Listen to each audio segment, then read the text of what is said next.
It's been 4 years since Michael Myers vanished without a trace. I've run from you.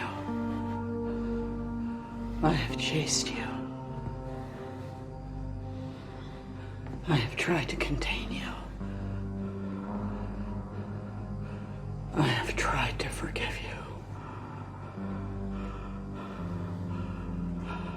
I thought maybe you were the boogeyman. No, you're just a man. Hey there, fellow horror fans. Welcome back to the Hauntasm channel. Today, we're diving into the shadows with the NECA Halloween Ends 7-inch Ultimate Michael Myers figure. As many of you know, I pre-ordered this figure in October, and it finally arrived. Of course, many other collectors have already received their figures, but I will give you my take on this Michael and compare all three Michael Myers from the franchise.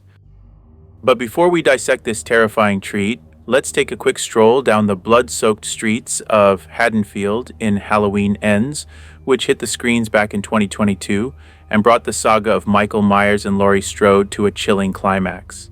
4 years after Halloween Kills, Laurie lives with her granddaughter and writes her memoirs. A local boy, Corey Cunningham, who was once accused of killing a child that he was babysitting, strikes up a relationship with Laurie's granddaughter, Allison. Their romance unfolds amidst a series of terrifying events, adding a layer of complexity to the narrative. A recurring theme in Halloween Ends is the struggle between good and evil, personified by the characters of Laurie Strode and Michael Myers. It's a classic tale of survival, resilience, and the power of family bonds, set against a backdrop of relentless fear and uncertainty. Now, onto the NECA Halloween Ends Michael Myers figure. The packaging is sturdy and atmospheric, adorned with artwork that perfectly captures Halloween Ends' dark essence. This screen-accurate Michael Myers action figure stands at a menacing 7 inches. This figure is a mini masterpiece, an homage to one of the most enduring icons of horror cinema. Every detail has been meticulously crafted, from the eerie mask to the weathered overalls, right down to the iconic knife accessory. This figure comes with a pumpkin, knives, an interchangeable head, and hands.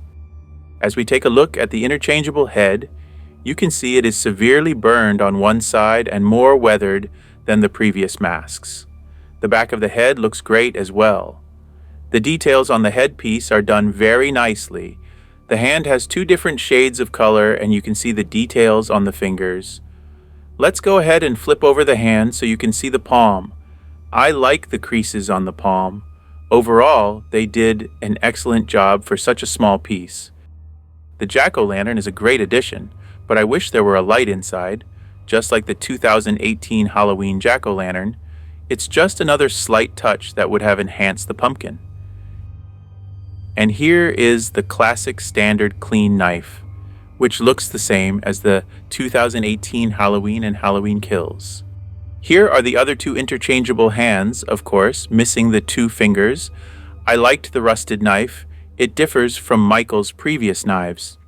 Here is a close-up of Michael, as you can see throughout his body, especially in the front, where he has bullet holes and stab wounds. There is blood throughout the whole top portion of his body. I did notice that, for some reason, Michael only has wounds and blood on the upper portion of his body and nothing on his legs. I think that it is a bit unrealistic, after all the killings, that he would not have any blood on the lower part of him. It's a bit of a missed opportunity not to add that extra layer of realism. On his hands, I like that you can see the veins, but the knife should have had blood at the end of it as well. It is hard to imagine Michael stabbing someone and not getting blood on the edge of the knife. As you can see, Michael has great articulation, and the combination of soft and hard plastic is excellent. Here we see all the Michaels from the Halloween trilogy. You can see the evolution from left to right. There are noticeable differences in his overalls, mask, and even his hands. I think the design team did a great job on all 3 reincarnations of Michael.